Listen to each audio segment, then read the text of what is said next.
Live from the Washington, D.C. area, it's the Inside Scoop, Emerald Planet. All the ecology news that our viewers want to know. Now, here's your host, Executive Director of the Emerald Planet, Dr. Sam Lee Hancock. Hello, I'm Dr. Sam Hancock, the President and Executive Director of Emerald Planet and Emerald Planet TV. We're coming to you live from the Rotary Club of Washington, D.C. at the University Club, just 3 blocks from the White House in the United States. And we're talking about water, peace, and collaboration in the Middle East. And I have a gentleman sitting right beside me who's an absolute expert at that, has been working in this field for a number of years, even though he's a very young fellow indeed. This is Brendan P. McGinnis. He is the president of Water Resources Action Project, RHAW. And Brendan, welcome back to the Emerald Planet TV. Thank you, Sam. It's just wonderful, but tell us a little bit about your organization. What does RHAW stand for? Sure thing. So RHAW, the Water Resources Action Project, it's a volunteer, purely volunteer nonprofit that's based here in Washington, D.C. And it's a rather small group of legal environmental professionals that teamed up to improve the lives of those that are in the Middle East, particularly Israel and the West Bank and Palestine. And we went about doing so initially by installing a number of rainwater harvesting systems in some impoverished schools in East Jerusalem, northern Israel, and in the West Bank just outside of Bethlehem, and then we'll have 2 more just outside of Amnon in Jordan. And we use those rainwater harvesting systems as a tool to teach students about environmental principles, conservation, but ultimately want to establish a diverse network, whether it's Jewish schools in Israel, Muslim, Arab schools, Christian schools, and even those eventually in the U.S., where you would have them communicating with one another to begin to break down some of the barriers that exist, some of the mistrust between youth that otherwise would avoid interaction altogether. Now, looking at your professional career, you've actually been involved in international development, infrastructure specifically, but also climate change and the whole thing of environmental quality. But water is something that you've really staked out yourself and through your professional career. Why are you looking, and why have you looked at water as being that conduit for the future for all these other principles that we'll talk about in just a few minutes? Well, I mean, I think there's no secret that water is everywhere, and I think it impacts all of our lives, and particularly those in the Middle East, in Africa, and Latin America. A lot of these developing nations that otherwise, not like the United States, where we just kind of overlook how readily available and high quality the water is. It's not so much so in these areas, and they depend heavily upon it. And without, I think, that basic building block, which is water, it's hard to function otherwise. So I think, at least in my mind, if you were to focus on one thing and to be passionate about it, I mean, what better thing than water? Yeah, looking at water now has become what they call the new oil. And actually, it's even much more critical because without water, there's no life. So water is life. So looking at the challenges of Israel, Palestine, and Jordan, because I know you've been very active working there, you have really good collaborators. We've met them. They've been on Emerald Planet TV, actually. And so looking at the water resources, what did you find initially? And then we'll talk about the water harvesting and all that in my next question. Well, I think what we found, and this is often the case, is that schools, which are very centralized, you have a lot of youth on one site, that they consume a lot of water. And a lot of that water is essentially consumed through toilet flushing, sanitation purposes. So that kind of led us to utilizing rainwater harvesting as a means to collect water on the roofs of these schools and pump it into the restrooms, which is utilized for toilet flushing. That's one thing that we really found, is that without that continuity of being able to have that water on site, oftentimes you find, particularly with adolescent girls, that they would just otherwise not attend school if they didn't have that assurance that they would have a properly working restroom. Now, looking at schools, that's really central. It's like Yes. libraries, it's like police protection. I mean, it really, school is the core. But yet, through the youth, and this is something I learned through 4-H when I was a youth, is that through the children, the students, you're able to reach the parents and the extended families. Mm-hmm. And particularly in these countries, the extended family is, in some cases, huge. Mm-hmm.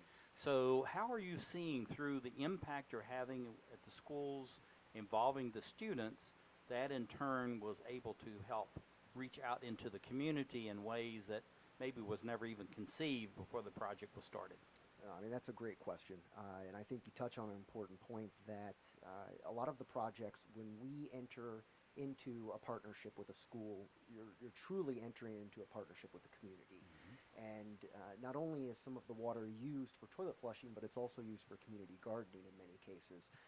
So what we've found is that these educational programs that we are employing in the schools, it is being transferred over to parents, and you're having that educating of the youth to the parents, and you can see students that are, oftentimes we can equip them with low flow type devices that you can just easily screw onto your sink at home or your shower, and it's really that educating up of these children, reminding their parents of really, I think, some basic things that should have been taught when many of us are children.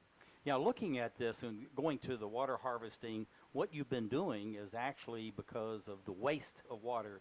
You would hit a roof, it would hit the asphalt parking lot, it would hit the ground, which in many cases just hard-packed clay, and would run off. And so you really had no benefit. All of a sudden, you're taking something that really was almost waste. This water's coming down. How do we get rid of it? Shed it, if you will. And now we want to capture that and hold it and use it for something useful. What are some of the technologies that you use, Brendan, in these projects in Israel, Palestine, and of course now in Jordan, that really is very basic, but in these communities, it's revolutionary? I mean, it's nothing new. I mean, rain collection has been utilized for 1,000 years or more, going back to ancient water wells and cisterns. Really, the way that these systems are constructed, it's very basic. It's either a rain barrel style system or an underground cistern, and that through a series of pipes that route the water into the storage unit, and then a very basic pump that pumps it then up to the toilets. And then there is obviously a meter on there that the children, they will manually report how much is being conserved and what those savings mean to the school, but also have a backup of a water meter, rain gauge, just very basic, relatively low cost measures. But there's not a whole lot more than that. Now, later on in the program when Dr. Shefi is speaking, he's going to touch on a lot more innovative things that are going well beyond that to educate these students on the latest, greatest, whether it's water reclamation or desalination. So it's really taking it to a further level and has been a very successful partnership. The whole thing about these very simple, in some cases readily available technologies to right in the community, but people are using them in different ways.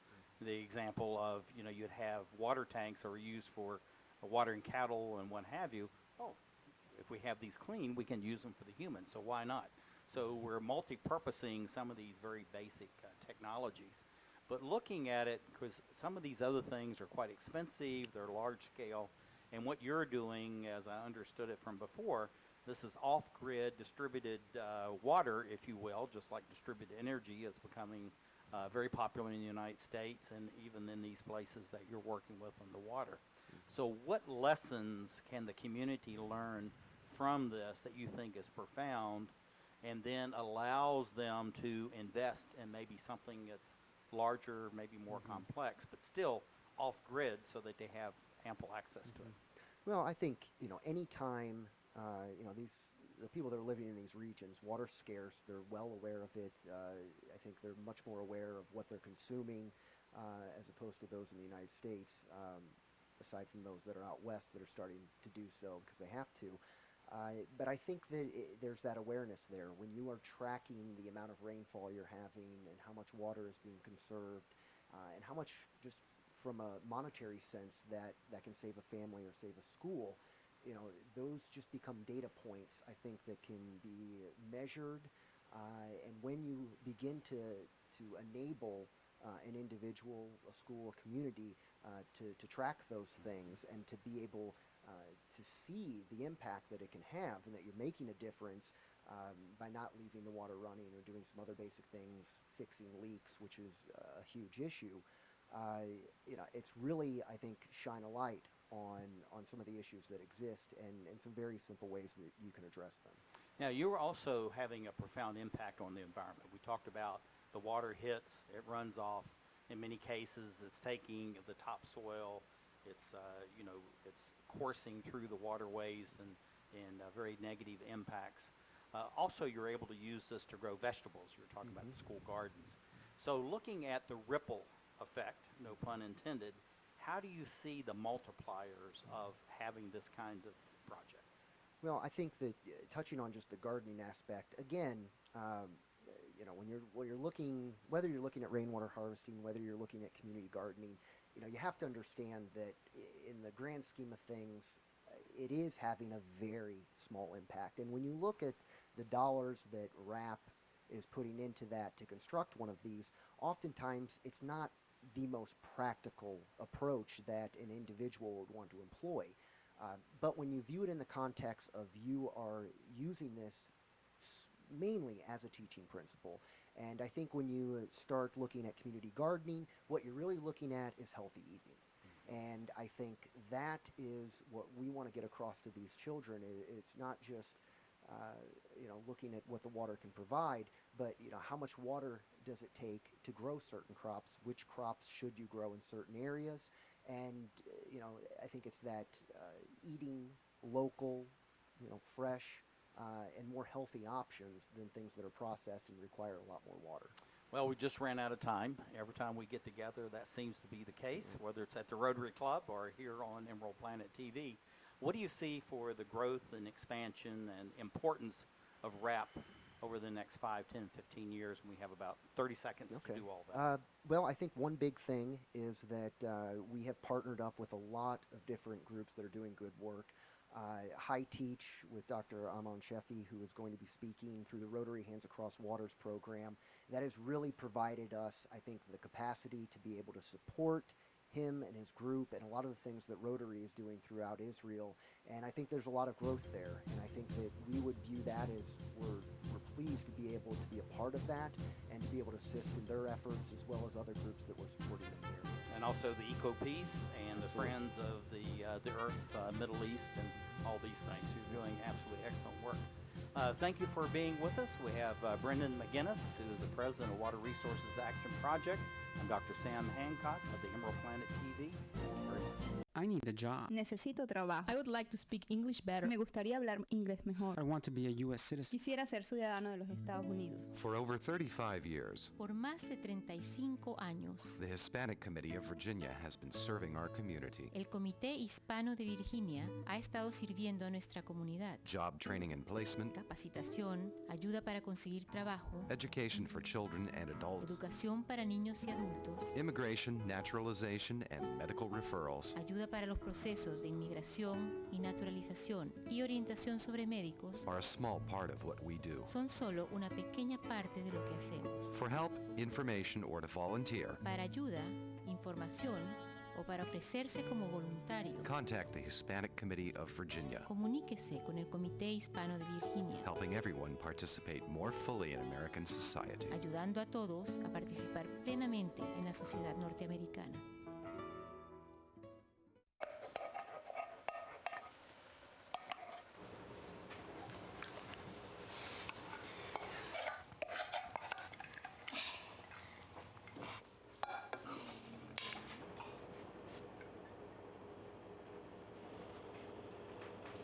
Hey, Lena, where's yours?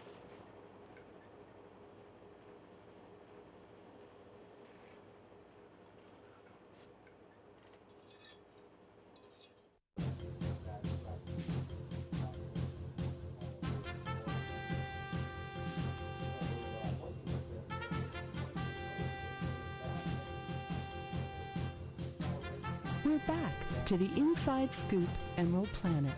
Here again, your host, Dr. Sam.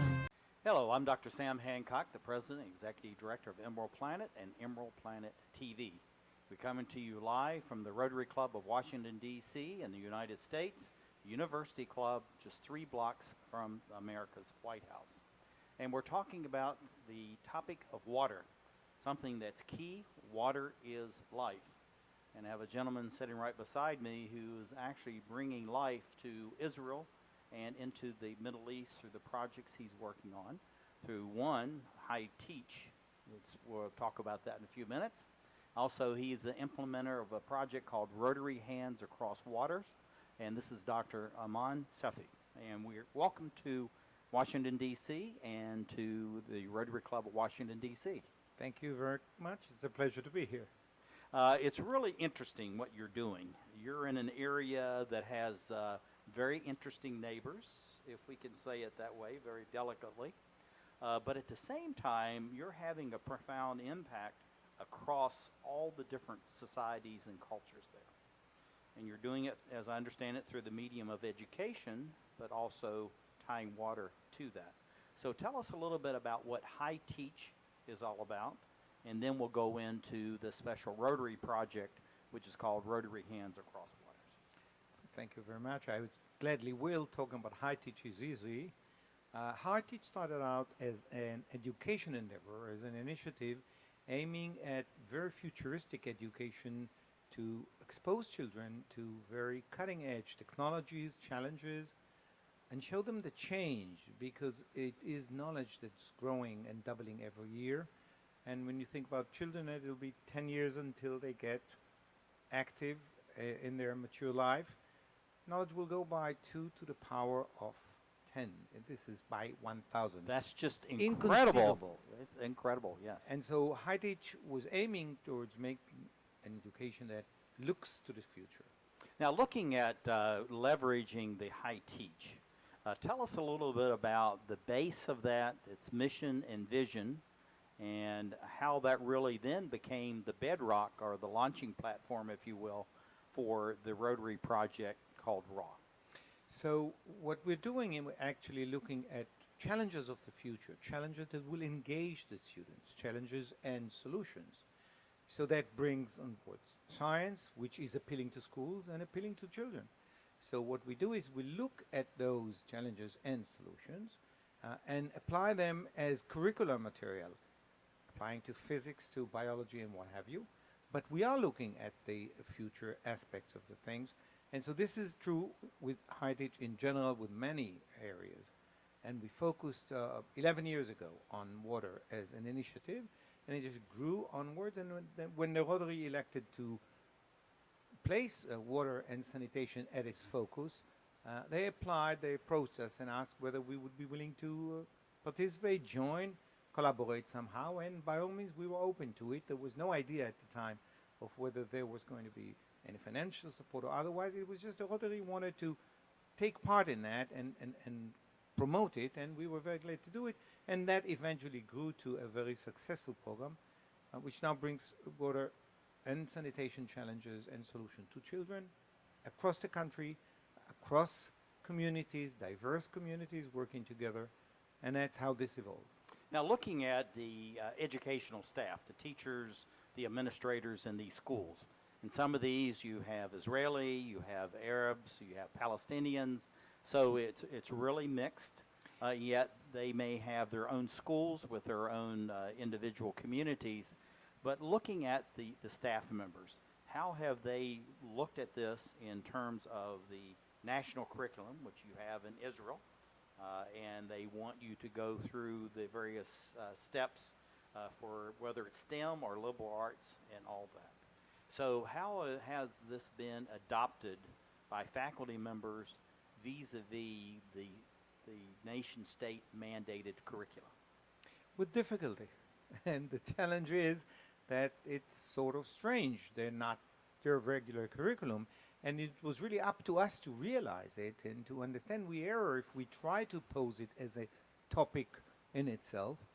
But then we adapted and we related to the science and the math and the algebra and art and politics and economy, those elements that are in the curricula, and we found those bearing points from the water and sanitation challenges, which there are, which take economy for instance. It is all about economy. It is all about energy when you deal with water. And those topics are in the curricula. So what happened was we found the relations between the two subjects, and as a result it became more relevant for the teachers. There was still resistance and challenge because it's a new subject, but now there was justification. The teacher had the good reason why spend time on that, and that relates to teachers of all sectors. We just had to work our way through it, learning ourselves from the mistakes and adapting, and the teachers adapting as well, no doubt. Teachers, schoolmaster, and the education system itself, which initially was sort of hesitant and let it happen to the point where now it is encouraging. Took them some time to realize it as well. We all worked together and allowed the time to teach us, and 11, 12 years, a lot of time. Now, looking at this really as a best practice in itself is one is being willing to experiment, to call it an experiment, and then start small, gradually expand as you learn and you're able to incorporate the various other best practices within that, and then, of course, allow society to mature to the level of what your vision may be, even though they're just looking at it, we need to get through the curriculum, they need to pass the national examinations. But Israel is a modern industrial state. It's very advanced in many technologies.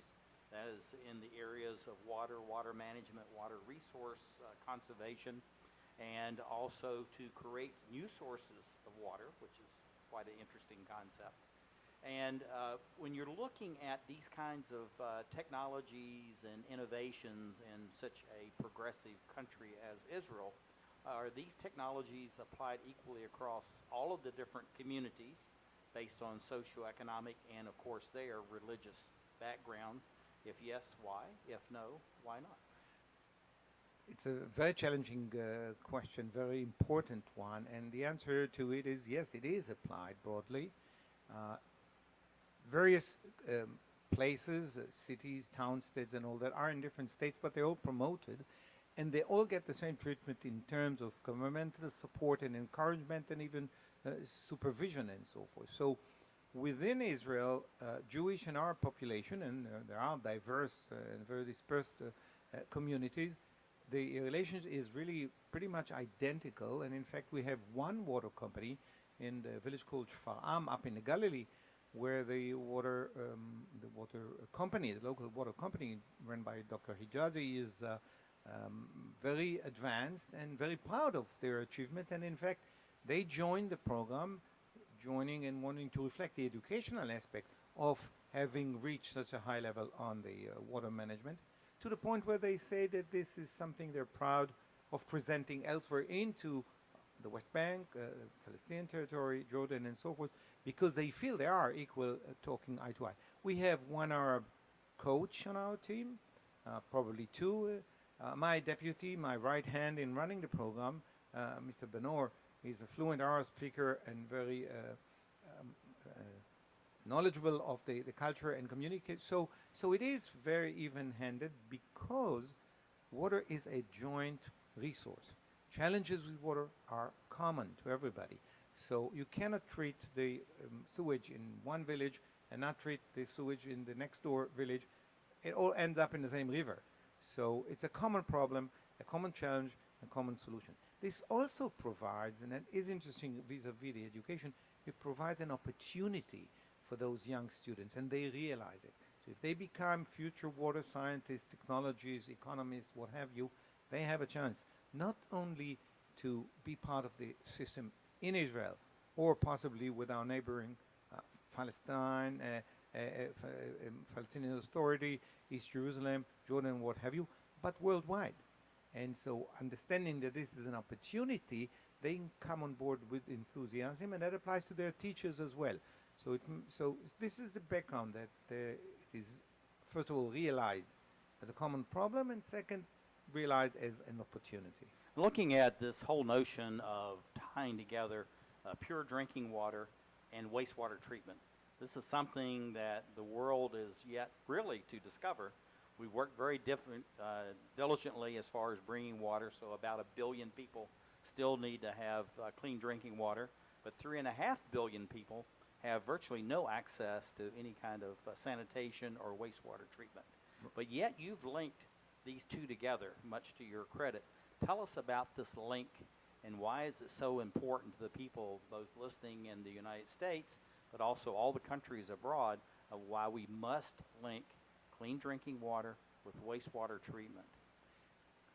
The water resource is one, and the uses are many. Users are many people, and the uses are many, starting from agriculture and continuing to sanitation and all industrial uses, and then, of course, our drinking water at home, which is a small portion. Sanitation use at home, for instance, is so very large demand and one resource. So you have to look at it as a combined resource, and also consider the fact that if you don't treat the sewage water properly, not only is it disappearing, but it's also ruining a resource, the aquifer, and so forth. So when you look at it as a whole system, you have your drinking water, where if it is too short, you need to increase the supply, which we do using seawater desalination. But the key idea that drives the overall balance of water usage in Israel to a better state is the fact that we reuse the water. We treat it, we reclaim it, and we reuse it. We do not use it directly for drinking or not even for watering vegetables where you may be exposed to it. But we do water with it, irrigate fields and trees and certain amount of the agriculture, but most of the reclaimed water is used for agriculture. So this puts a big advantage in the balance, because otherwise you would have had to use drinking water for your agriculture. So the overall balance is impacted. We don't drink those treated water, but it does come into the balance. So the overall situation becomes much better, and Israel has moved from being critically short in water to actually having a surplus that is controlled. And so there are a number of elements that do that. Is the desalination we mentioned. Dr. Shefi, I need to, we got running out of time. What do you see for the growth and expansion of high teach? We'll talk about the Rotary later. High teach over the next 5, 10, 15 years. We got about 15 seconds. I think promoting programs such as Rotary Hands Across the Water to the world, doing community joint work between schools in the United States and in Israel, is where this is heading, and providing the future as an education base to the children. And thank you for being with us as we create the Emerald Plan. Drivers face all kinds of distractions. Guys, stop playing now. 127 consecutive. Before your wireless phone becomes one of them, stop. Drive safely. Keep your phone in easy reach and dial sensibly. In bad weather or traffic, call later and use a hands-free device. Remember, with wireless, safety is your call.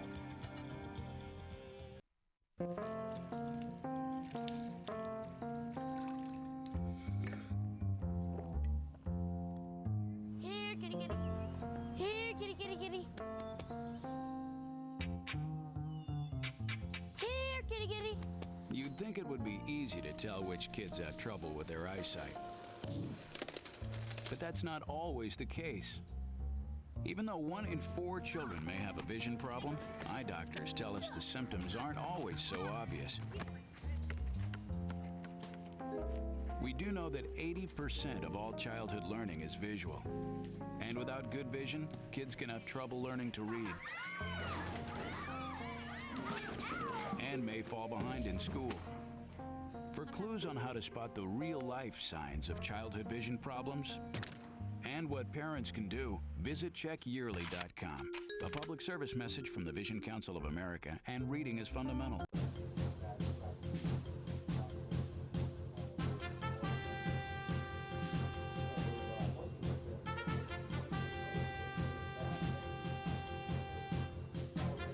We're back to the Inside Scoop Emerald Planet.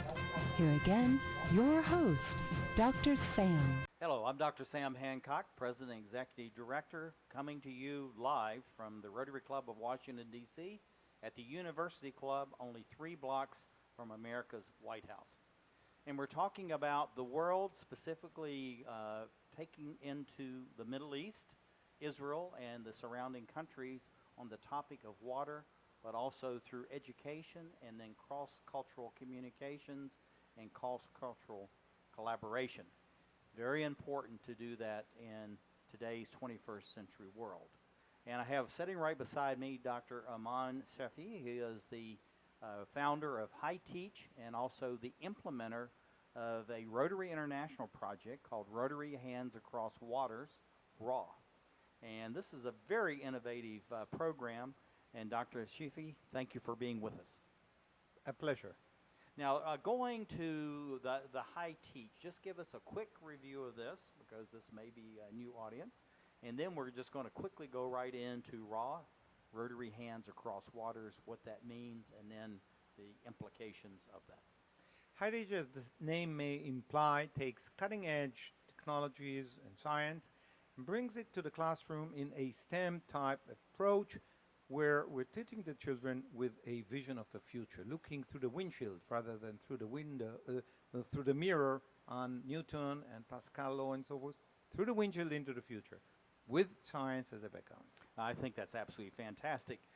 And also, too, you actually, through your organization, have one of the largest global grants ever given by Rotary International, which is an international organization.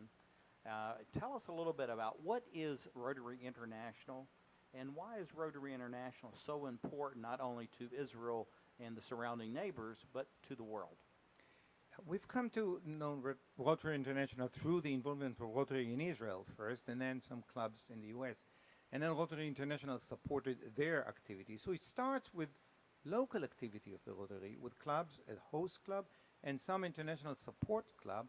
And then the Rotary International, which does fund and support program, but it supports it if it has a basis, a local base, local presence, local interest, local follow-up, which the Haifa Club and clubs in Israel provide, and some international partners that are willing to participate. Only with that mechanism is in place and it works, does the Rotary International support. But once it does support, that's a very broad broadcasting channel and a way to both recruit additional clubs that can proliferate the program and additional support. So we're now entering into another phase 2, which is based on the hard work that we did do in the first phase and the success that we had monitored. Not that we didn't make mistakes, we did that too, but it was monitored and qualified, and now so we're progressing. We've had, I think, about 4 or 5 years of partnership with the Rotary in the program before this came aboard, and now we're looking for a longer future. Yeah, Rotary is very strong in Israel and some of the surrounding countries. Most people don't know there's 34,000 clubs around the globe, about 1.4 million members, and 188 nations. So it really has a wide reach. So looking at that vast resource base, I mean, it is the absolute largest NGO on the planet, bar none. How does that directly relate to Rotary Hands Across Waters and the work that you're doing in a very sensitive region of the world, Israel, and with all of its challenged neighbors? In more ways than one. This relates, first of all, to the focus on water and sanitation as a major crisis program. And so we've had people from WashRAW, the water organization, of the Rotary and others, help us understand the challenge and the numbers and so forth. So that was brought to bear. And in addition, the fact that the Rotary does promote peaceful conflict resolution, and since we were promoting collaborative work of Jewish and Arab and Christian inside Israel, this has helped us focus on that. And through the Rotary, through trying to comply with what the Rotary thought was the right way to promote that, we were able to crystallize the program. So now it has those 2 footings which are sound and work together. So we have classes, Jews and Arab, across the country, Christian from the last year, collaborate practically doing science work, education work, with very futuristic vision. The Rotary International brings something else in addition. There are the ICC and the cross-country collaboration through which we met countries in Europe, and the Rotary clubs there expressed interest. We were in Romania not too long ago, 2 months ago, and we will be in other places in Europe and of course here in the States. So the Rotary international presence is very meaningful. People in the Club of New York, of course, want to make it a UN-related project, which is very wise.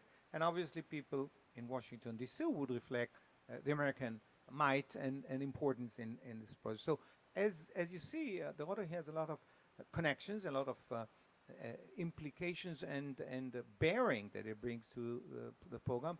And we take this as leadership and cooperate with it. Now, looking at this, of course, the Rotarians are all volunteers. As we teasingly say to ourselves, we actually pay to be able to volunteer, and that's really the nature of what Rotary is all about. And so looking at that as far as this RHAW project, you're trying to do two things, or actually you're doing two things. One is you're tying water into the classroom curricula and this cross-community communications and cross-cultural collaboration as a package. So looking at that, having these dual thrust, if we can call it that, how does that actually help to strengthen the program and at the same time to ease maybe some of the tension that could happen through this multi-socioeconomic and religious backgrounds of the different schools that you are dealing with in Israel? Let's talk about collaboration. A lot of people are talking about collaboration. It's sort of almost a bon ton subject. Let's dwell on that and open up this box because it is somewhat complex. And what is there in the collaboration? The one thing that we're doing that is somewhat different is that there is a subject matter at hand, a very challenging subject matter, a subject matter that has been there throughout history, that has evolved and is changing. So right there you have the high-teach elements of promoting foresight of the students looking forward through some analysis of what has happened in the past, how it has changed, how technology evolved, the challenges that came about, and the solutions. So right there you prepare them for the future in that respect. So there's a subject matter. So they tell the story in their world, in the Arab villages, in the Arab towns, tell the stories in Israeli towns, in Christian culture, and then they compare notes, they work together. I'll give you an example of a unique situation where in an Arab village in the Galilee, the children, sixth graders came on board and they had a story from their grandmother about purifying water with certain leaves that they were picking off a bush. And the children ran a scientific research as to what the impact was, and it really had an impact. And then they had a grandma with the stories of how this was done, not hundreds, but 50 years ago, and they reported on scientifically why was this significant, and they presented that in a science competition with other 24 posters presented on other matters. So when you do that, you really bring your culture, your story, you put it in a scientific environment, you look at the future because you are solving a problem, and you work together. These classes will not forget the fact that they work together. It's affecting them. This is how you get collaboration, which is engaging. It is real. There is substance. And there are tens of projects like this. Now, looking at this whole thing as far as the collaboration, of course, this opens up the opportunity for direct communications and also understanding. Absolutely. So how are you leveraging this collaboration into beyond each individual school, which may be based on its socioeconomic and religious background, to the fact that now we're incorporating all these various cultures, these various religions, in some cases different languages, you know, whether it's Arabic, Palestinian, or, you know, Israeli, or even English.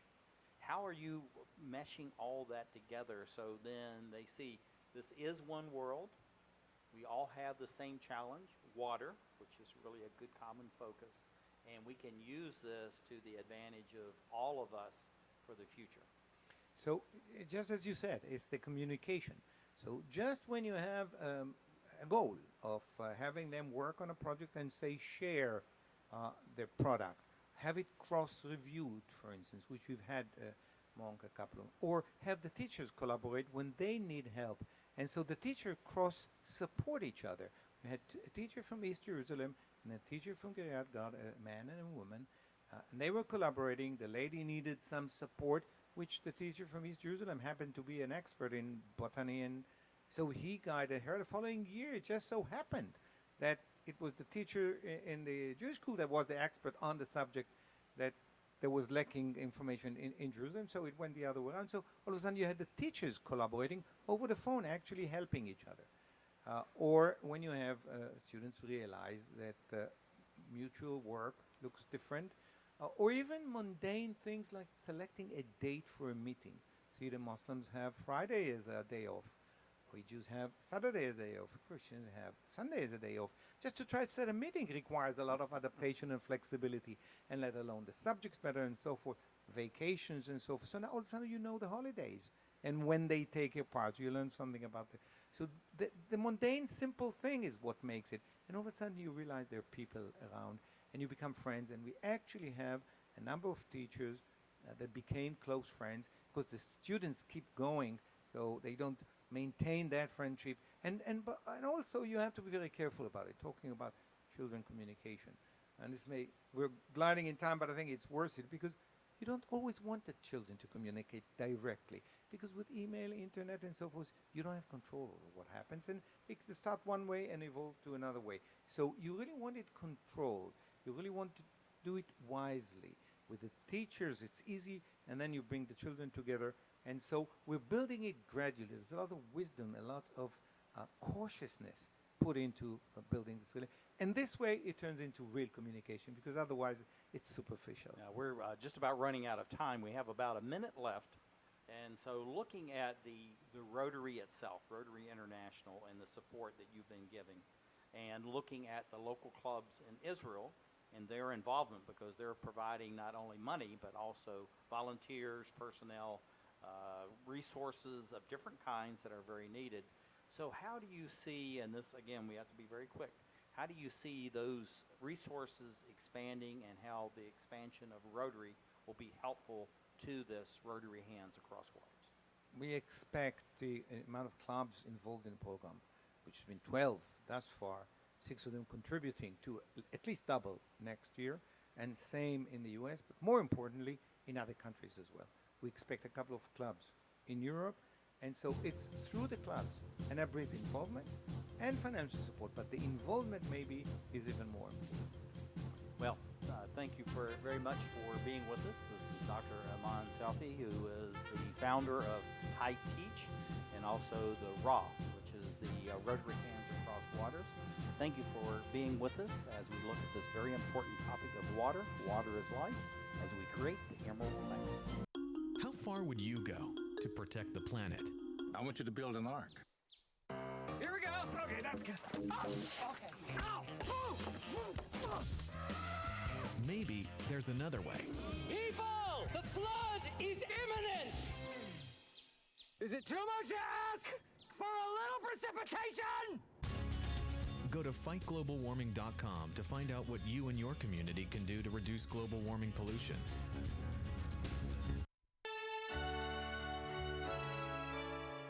Somewhere around the world, there are men and women of the armed forces risking their lives, helping rebuild communities after natural disasters, collecting toys for needy children, tutoring kids in school. These are your sons and daughters who work to keep us safe, secure, and free. Dedicated men and women who put their country first.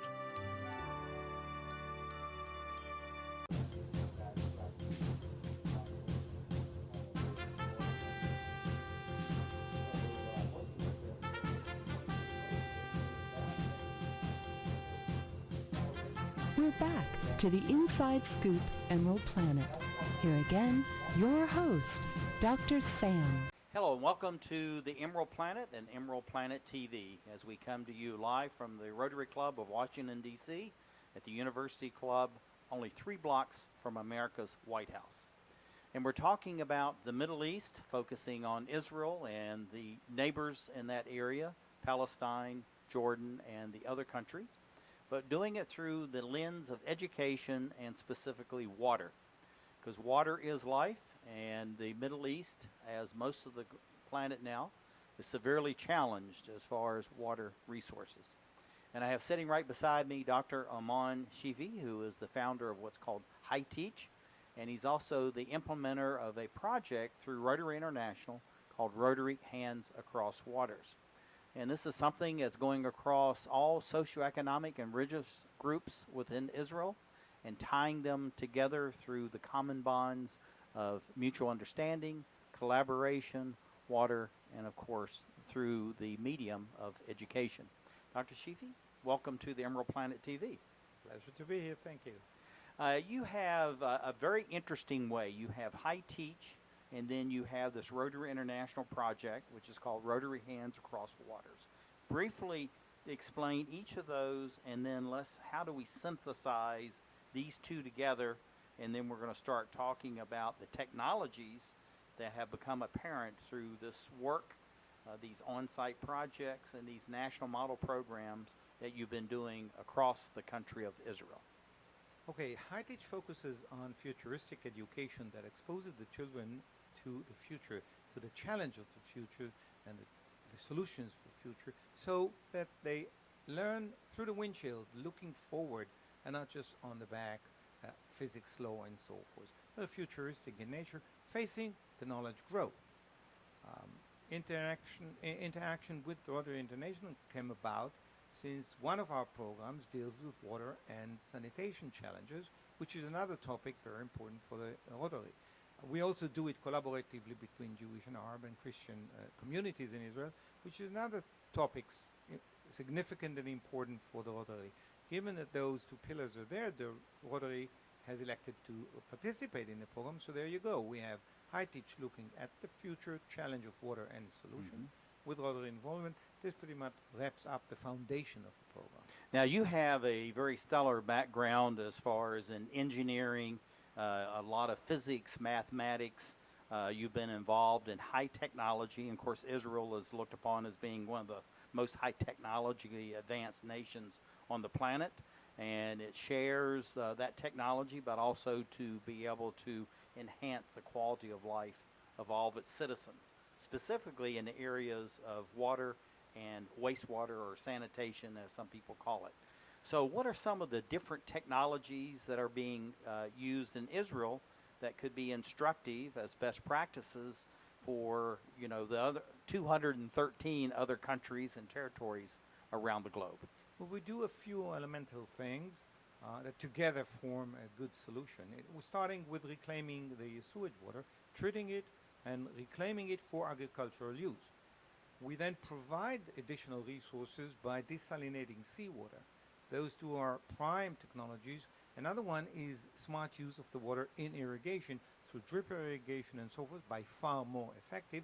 And lastly, we do care about water leakage, which at certain cities in the world can reach 25-30%, with over 50% of the population in the world living in city. That's a lot of water.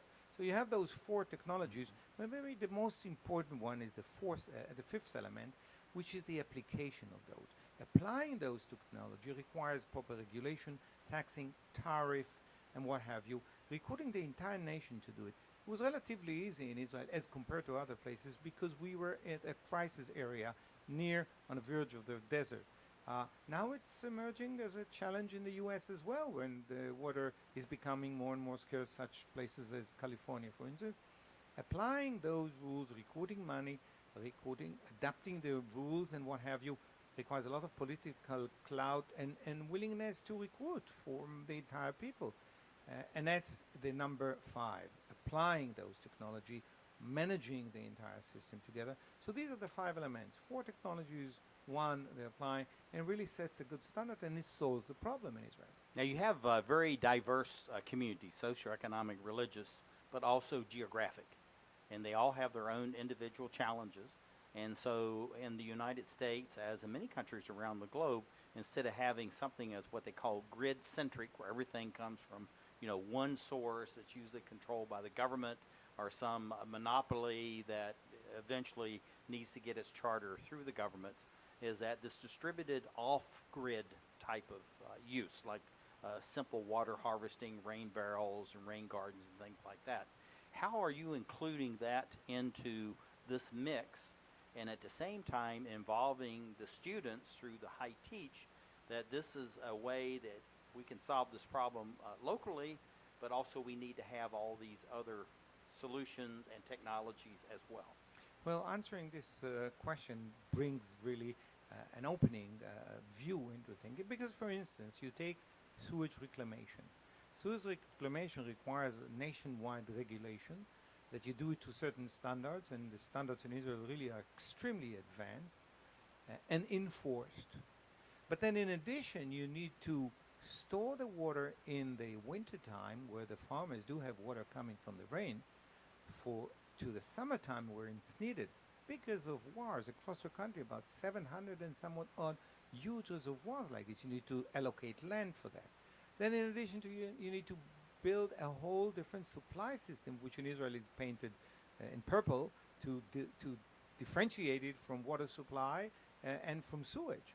And so these are nationwide complexes, providing the water rather than from the Sea of Galilee as it was in the past in the north, from the shoreline where the desalination plants are today, requires another nationwide major project, require financing and what have you. So only through elaborate governmental involvement can you really reach those projects, and that's what we do. And that applies to all the communities, all the villages, all the farms, and so in that respect it's unified. Yeah, looking at this and now going to this whole thing as far as the leverage through this project, again, the high teach and then the Rotary Hands Across Waters, looking at what is coming out of this as far as lessons learned through these this melding of these projects together. How do you see this leveraging now the resources, but also the brain trust within each of these communities that at one time may have felt isolated or somewhat separated from the government? Now all of a sudden it's just like the old Hawthorne effect. The spotlight is on them to come up with their own solutions, but also solutions then that can be leveraged and used across all of Israel. I'll try to give you a couple of examples for this. One typical one is the fact that the children realize that it's not just technology and science, which they get plenty of, but rather the regulatory effect. So we had a class in a city called Kfar Saba where 10th grader were actually reviewing the water situation and the foundation of the water company in town, and how does it relate to a nationwide regulation, what was working and what was not, producing a report. So it was a grown-up report. Now these are 10th graders. They're about to become citizens. They'll go to the military. They'll have an impact. They will know what a water is. They will know that the information is available. They become partners. And so do, for instance, the Arab students that know that they can get a chance to become part of the system. We have a couple of Arab engineers that are coaching in the system, role model, and they can see how they can grow. So it becomes very practical for the students to take part in policy making, in studying, in selecting their own career, or in the way they save water at home. Now I know that you have 4 basic levels of government. You have the central government, or like the Parliament or Congress, the Knesset, and then you have these local, and you have area or county municipalities and regional councils. How do they all mesh together? What are they learning from each other? And then how does the local, in a sense, help to support the Knesset and national policies over to the municipals, to the regionals, and then, of course, back? They all came on board and connected with the program in different ways. The Knesset had it all presented to it. Ministry of Education goes along because it meets some of their goals.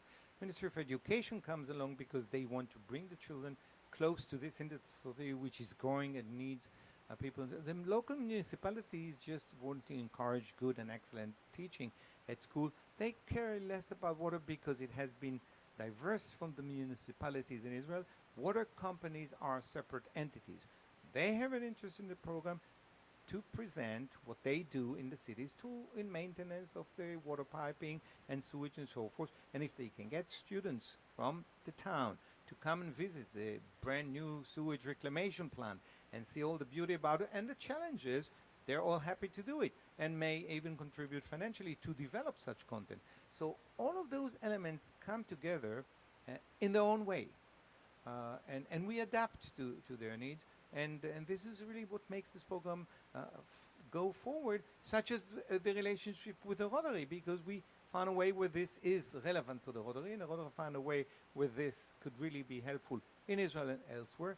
So you see there's a lot of adaptation, and I would say maybe this comes with age. You know, I'm a grandfather by now, somewhat more patient and tolerant to other people's ideas, other organizations, and so forth. So we were able to steer the program to a point where it is adaptable and can serve many interests. And when you have something that's well done, then that goes to resiliency, and it also goes to sustainability, which is very important. And we only have about a minute and a half left to finish up with this, Dr. Shefi. So what would be maybe the 3 or 4 best practices? Doesn't need to be large, it could be very small, but you think has actually evolved out of this program over the last decade that really has not only implications for the Middle East, but for the whole world? Well, first of all, I think teaming up with an organization like the Rotary, at a point where you are mature enough to do it, to be able to take it to our next phase, which is going to be very broad, and clubs is invited to join and so forth, is one important thing. Another is the way you relate to education. Very sensitive and delicate issue. There is someone in charge of education at every country. It's a very sensitive topic, and it's usually of national interest. You have to comply with it. You have to understand ministries of education have a charter to produce knowledge in mathematics and history and so forth. Unless you bring new topics and make them relevant to the curricula, you're not going to go into schools in big times. So we do that as well. And then find the interests of other schools, of other parties. 15 seconds to finish. And be adaptive to it. And look to the future is really what we're doing. Yeah, I think it's absolutely fantastic. And I think what you really bring to all this is the fact you're willing to experiment, you're willing to innovate, and then share those practices that are learned. And I think that's something that we really need to incorporate in all Rotary International projects. Thank you for being with us as we create the Emerald